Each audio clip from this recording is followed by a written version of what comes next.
আসসালামু আলাইকুম প্রিয় শ্রোতা। আজকে আমি আপনাদের সামনে ইসলামের এমন এক যোদ্ধার হৃদয় বিদারক ঘটনা নিয়ে হাজির হয়েছি, যা হয়তো আপনারা পূর্বেই শুনেছেন, হয়তোবা শুনেননি। যদি না শুনে থাকেন, তাহলে অবশ্যই ভিডিওটি মনোযোগ সহকারে শুনবেন, ইনশাআল্লাহ আপনাদের হৃদয়কে ইনশাআল্লাহ নাড়া দেবে।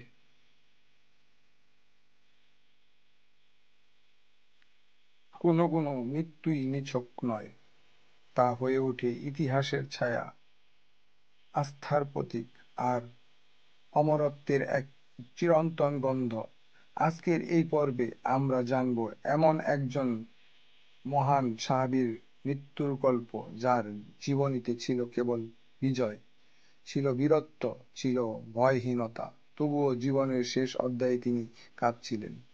তিনি ছিলেন সেই মানুষ যিনি বলেছিলেন, আমি বিছানায় মরছি, অথচ আমার দেহ এমন কোনো স্থান নেই যেখানে তলোয়ার, তীর বা বর্শার আঘাত লাগেনি।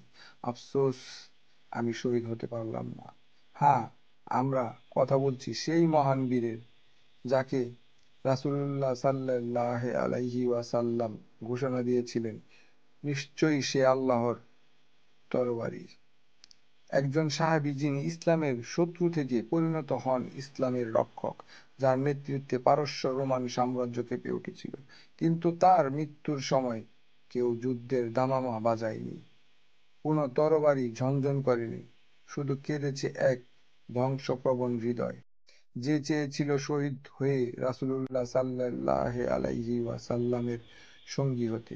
এই পর্বে আপনি জানবেন কিভাবে সেই বীর বিছানায় শুয়ে কাঁদলেন, কি ছিল তার শেষ কথা ও শেষ ইচ্ছা, কিভাবে তিনি নিজের জানমাল আল্লাহর রাস্তায় বিলিয়ে দিলেন, আর সবচেয়ে গুরুত্বপূর্ণ, তার কবর আজ কোথায় এবং তা ঘিরে রহস্য কি।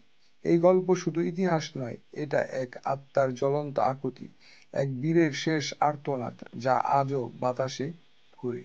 চলুন আমরা সেই শেষ মুহূর্ত ফিরে যাই, যেখানে তলোয়ার আর ঢাল থেমে গেছে, কিন্তু হৃদয়ের ধ্বনি এখনো শোনা যায়।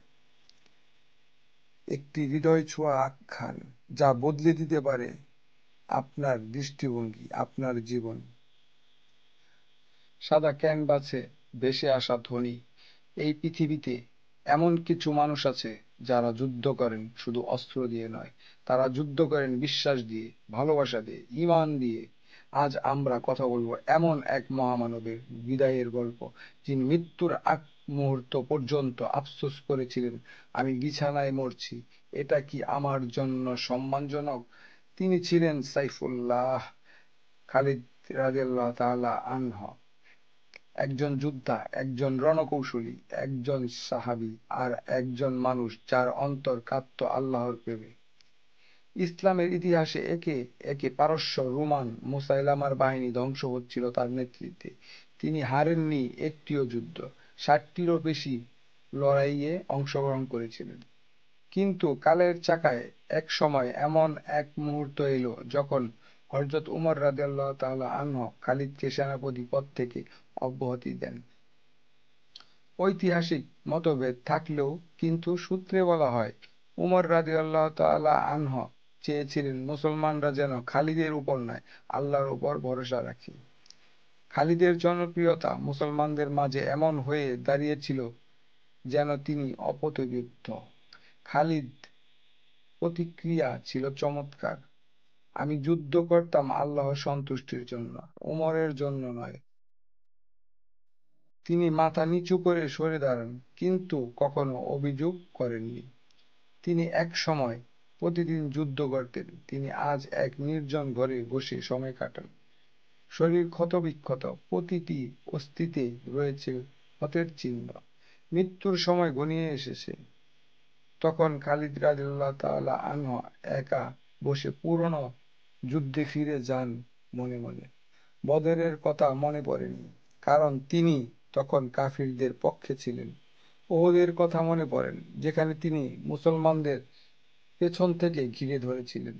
কিন্তু সবচেয়ে বেশি তার হৃদয় কেঁপে ওঠে কিন্তু সবচেয়ে বেশি তার হৃদয় কেঁদে ওঠে মুতার যুদ্ধ মনে করে। একদিন তার একজন সঙ্গী তাকে দেখতে এলেন। খালিদ রাদিয়াল্লাহু তাআলা আনহু কাঁদছিলেন।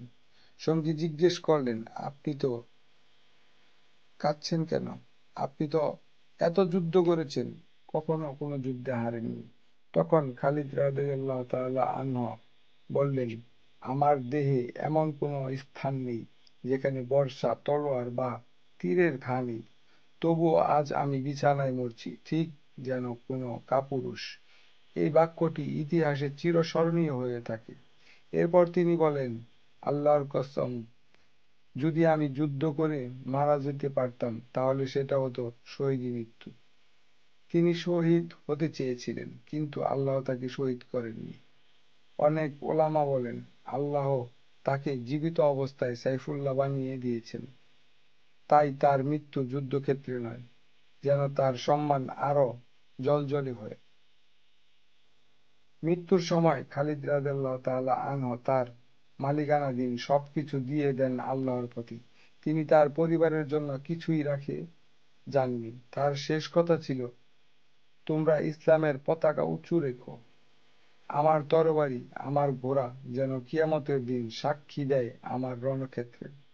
তিনি তার তরবারি ও বর্ম রেখে যান এই বলে, যেগুলো আমার সবচেয়ে বিশ্বস্ত সাথী ছিল, সেগুলো যেন আমার কবরে থাকে। তার একান্তই ইচ্ছা ছিল যেন তাকে শহীদের পাশে দাফন করা হয়। যদিও তিনি শহীদ হননি, তাকে দাফন করা হয় সিরিয়ার হামায় শহরে।